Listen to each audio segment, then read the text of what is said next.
ভারতের সংসদে এবার শেখ হাসিনাকে বাংলাদেশে প্রত্যাবর্তনের বিষয়ে একজন বক্তা বক্তব্য রাখেন। যে শেখ হাসিনাকে ক্ষমতায় আনতে ভারতের সাবেক রাষ্ট্রপতি প্রণব মুখার্জির প্রস্তুতি শেষের পথে শেখ হাসিনা দেশে ফিরছে, সেই জল্পনা আরো তীব্র হলো কারণ এবার প্রস্তুতি সম্পূর্ণভাবে সম্পন্ন হয়েছে। কিন্তু গত 2 সপ্তাহে সোশ্যাল মিডিয়াতে হারাই গেছে। আপনি দেখেন হাসনাতের বক্তব্য আসলে এখন 500 মানুষও দেখে না। আর হাসনাত সার্জিসদের মধ্যে এই যে আভ্যন্তরীণ দ্বন্দ্ব কিন্তু চলতেছে, এটা তো এখন প্রকাশ্যে। সো ভেতরে ভেতরে এনসিপি ভেঙে গেছে। আমরা আওয়ামী লীগের যারা আছি তারা যদি আবার সোচ্চার হই, তারা যদি আবার সংগঠিত হই, তারা যদি আবার একত্রিত হই, তাহলেই কিন্তু বাংলাদেশটাকে বাঁচানো সম্ভব, বাংলাদেশের মুক্তিযুদ্ধের ইতিহাসকে বাঁচানো সম্ভব, বাংলাদেশের মুক্তিযোদ্ধাদের সম্মান সশরীরে বহাল রাখা সম্ভব। গরু মেরে জুতো দান, এই কথাটি যদি বোঝেন, দেখবেন বাংলাদেশে ইউনূস সরকার ক্ষমতা আসার পর ভারতের ভূখণ্ড দখল করে ফেলা, চোখে চোখ রেখে কথা বলা এবং ভারতের সাথে নানান রকমের শত্রুতা তৈরি করা, ভারতের প্রতিপক্ষ পাকিস্তানকে প্রতিদিন বাংলাদেশে দাওয়াত দিয়ে এনে চা খাওয়ানো, নাস্তা খাওয়ানো, মৌলবাদী গোষ্ঠীকে আশকারা দিয়ে মাথায় তোলে বাংলাদেশের 1971 সালের মহান মুক্তিযুদ্ধের চেতনাকে ভুলুণ্ঠিত। সুপ্রিয় দর্শক মন্ডলী, আসসালামু আলাইকুম ওয়া রাহমাতুল্লাহ। আশা করি সবাই ভালো এবং সুস্থ আছেন। স্বাগতম হচ্ছে আমাদের আরেকটি নতুন ভিডিওতে। সুপ্রিয় দর্শক মন্ডলী, ভিডিওর থাম্বনেল, টাইটেল, ভিডিওর কিছু অংশ বিশেষ দেখে আপনারা ইতিমধ্যে ধারণা করতে পেরেছেন আজকের ভিডিওটি কতটা গুরুত্বপূর্ণ।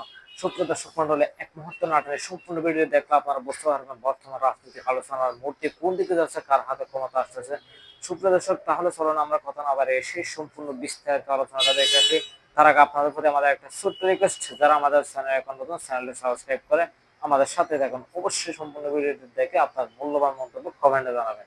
শিরোনাম যদি আপনার সামনে আসে তাহলে আপনার কি কি প্রশ্ন আসবে? সংবাদ শিরোনামটা এবং ফটোকার্ডটা একটু দেখুন, দেখতে দেখতে কথা বলে আমরা। যদি এই ধরনের সংবাদ শিরোনাম সামনে আসে যে শেখ হাসিনাকে ক্ষমতায় আনতে ভারতের সাবেক রাষ্ট্রপতি প্রণব মুখার্জির প্রস্তাব, প্রণব মুখার্জি প্রস্তাব করেছেন শেখ হাসিনাকে ক্ষমতায় আনার জন্য, এই ধরনের সংবাদ শিরোনাম যদি আসে তাহলে আপনার মনে কি প্রশ্ন জাগবে? আপনার মনে নিশ্চয়ই প্রশ্ন জাগবে যে প্রণব মুখার্জি কি বেঁচে আছেন? প্রণব মুখার্জি কি আবার জীবিত হলেন?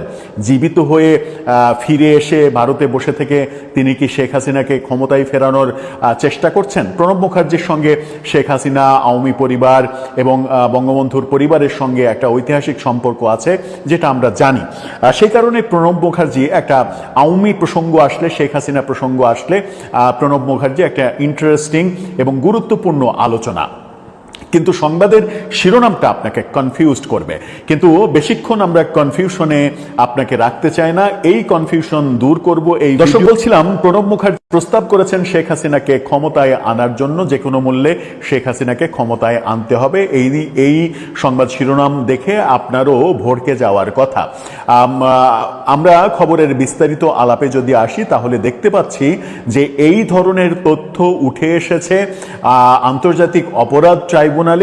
সাক্ষ্য দিয়েছেন যখন আমার দেশ সম্পাদক মাহমুদুর রহমান শেখ হাসিনার বিরুদ্ধে সাক্ষ্য দিয়েছেন, এবং সাক্ষ্যকালে তিনি 1/11 সময়ের ঘটনার বর্ণনা দিয়ে তিনি বলতে চেয়েছেন যে শেখ হাসিনাকে ক্ষমতায় এনেছিল মূলত প্রণব মুখার্জি এবং মঈনু আহমেদের এই সার্কেলটা। মঈনু আহমেদ, ফখরুদ্দিন, তাদেরকে প্রভাবিত করেছিলেন প্রণব মুখার্জি, তার মাধ্যমে শেখ হাসিনা ক্ষমতায় এসেছিল। আমরা আওয়ামী লীগের যারা আছি তারা যদি আবার সোচ্চার হই, তারা যদি আবার সংগঠিত হই, তারা যদি আবার একত্রিত হই, তাহলেই কিন্তু বাংলাদেশটাকে বাঁচানো সম্ভব, বাংলাদেশের মুক্তিযুদ্ধের ইতিহাসকে বাঁচানো সম্ভব, বাংলাদেশের মুক্তিযোদ্ধাদের সম্মান সশরীরে বহাল রাখা সম্ভব। প্রত্যাশায় রইলাম বাংলাদেশের প্রতিটা মুজিব সৈনিক আবার জাগ্রত হবে, আবার বুকে সাহস নিয়ে দাঁড়িয়ে যাবে, আবার এই মবকারীদের যেখানে যে অবস্থায় পাবে লাল করে দিবে। একটা জিনিস আপনারা খেয়াল করছেন কিনা যে বাংলাদেশে বিভিন্ন জায়গায় আওয়ামী লীগের মিছিল দিনকে দিন বেড়েই চলেছে। সবচেয়ে আশ্চর্যের বিষয় হলো যে যখন মিছিল শুরু হয় তখন হয়তো 5-10 জন, 20 জন, 50 জন মানুষ মিছিল শুরু করে, কিন্তু এই মিছিল শুরু হওয়ার পর আশেপাশে যে রাস্তায় লোকজন দাঁড়ায় থাকে, এরা কিন্তু মিছিলের প্রস্তুতি নেই বা মিছিলে অংশগ্রহণ করার জন্য আসে নাই, তারা এই মিছিলে সামিল হয়ে যাচ্ছে। অর্থাৎ দেখবে যে মিছিল 50 জনে শুরু হলেও মিছিল শেষ হচ্ছে 200, 300, 400, 500 জনে। এই যে আশেপাশের লোকজন যারা রাস্তায় দাঁড়িয়ে আছে বা উৎসুক জনতা যারা মিছিলে এসে সামিল হচ্ছে, তারা কিন্তু স্বতঃস্ফূর্তভাবে হচ্ছে। আবার এই মিছিল শুরুর সময় বা মিছিল চলাকালীন দেখবেন যে আশেপাশে বহু আইনশৃঙ্খলা বাহিনীর গাড়ি, পুলিশের গাড়ি বা আশেপাশে দিয়ে তারা যাওয়া আসা করে, তারা কিন্তু কোনোভাবেই এই আওয়ামী লীগের মিছিলে বাধা দিচ্ছে না বা তারা বাধা দেওয়ার চেষ্টাও করছে না। আরেকটা জিনিস হলো, মঞ্চ ৭১-এর যে ডায়লগটা ছিল সেখানে যারা মব করেছে বা অন্যান্য জায়গায় যারা মব করছে, বিশেষ করে আওয়ামী লীগের প্রোগ্রামে, এই তিনটা জিনিস আপনারা একটু ভালো করে খেয়াল করবেন, বিশেষ করে আমাদের যারা বঙ্গবন্ধুর আদর্শের সৈনিক। প্রথমটা হলো যে মানুষ সুযোগ খুঁজছে, মানুষ কর্মসূচি চাচ্ছে, মানুষ আওয়ামী লীগের কার্যক্রম দেখতে চাচ্ছে। আওয়ামী লীগ কার্যক্রম শুরু করলেই এই যে পথ থেকে মানুষ যে বা স্বতঃস্ফূর্তভাবে আওয়ামী লীগের মিছিলে যোগদান করছে, ঠিক একইভাবে আওয়ামী লীগের প্রতিটা কার্যক্রমে মানুষ এগিয়ে আসবে, মানুষ ঝাঁপিয়ে পড়ার জন্য উন্মুখ হয়ে বসে আছে। এই 1 বছর সোয়া বছরের শাসনেই মানুষ বুঝে গেছে যে বাংলাদেশে আওয়ামী লীগের বিকল্প কিছু নাই, শেখ হাসিনার বিকল্প কিছু নাই। দ্বিতীয় কথা হলো, আইন শৃঙ্খলা রক্ষাকারী বাহিনী কিন্তু কোনোভাবেই আওয়ামী লীগের সাথে কনফ্লিক্টে যেতে যাচ্ছে না, কারণ তারা জানে আওয়ামী লীগ তাদের জন্য কি করেছে এবং তারাও বুঝতে পেরেছে কাদের হাতে দেশ নিরাপদ। 24 আগস্ট মাসে পুলিশের উপরে যেই নির্মম নির্যাতন হয়েছে, যেই হত্যাকাণ্ড হয়েছে, এতে কিন্তু পুলিশের মধ্যেও একটা ক্ষোভ আছে, তারাও সুযোগ পেলে কিন্তু এই ঘটনার প্রতিশোধ নেবে। এক্ষেত্রে তাদের একমাত্র সাপোর্ট করার দল হলো আওয়ামী লীগ।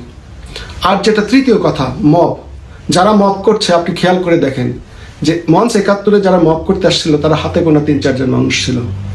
ওখানে কিন্তু মঞ্চ ৭১-এর দর্শনার্থী পার্টিসিপেন্ট মিলে তারা প্রায় ১৫০ লোক ছিল। যদি কোনো কারণে আপনারা ঘুরে দাঁড়ান সাহস নিয়ে, মনে বল নিয়ে যে না তাদের মোকাবেলা করবেন, এবং আপনাদের একটা ন্যূনতম প্রস্তুতি রাখতে হবে সবসময় যে কোনো কর্মসূচিতে, যে তাদের যাতে মোকাবেলা করা যায়, সেটা যে করেই হোক, শক্তি প্রয়োগ করে, বুদ্ধি প্রয়োগ করে। যদি কোনোভাবে আপনারা দাঁড়িয়ে যেতে পারেন, প্রতিবাদ করতে পারেন বা তাদের উপরে তারা যেই আচরণ করে সেই আচরণটা ফিরিয়ে দিতে পারেন, আপনি দেখবেন যে এই মব উধাও হয়ে গেছে, তারা আওয়ামী লীগের শক্তির সামনে দাঁড়াতেই পারবে না। গরু মেরে জুতো দান, এই কথাটি যদি বোঝেন, দেখবেন বাংলাদেশে ইউনূস সরকার ক্ষমতা আসার পর ভারতের ভূখণ্ড দখল করে ফেলা, চোখে চোখ রেখে কথা বলা এবং ভারতের সাথে নানান রকমের শত্রুতা তৈরি করা, ভারতের প্রতিপক্ষ পাকিস্তানকে প্রতিদিন বাংলাদেশে দাওয়াত দিয়ে এনে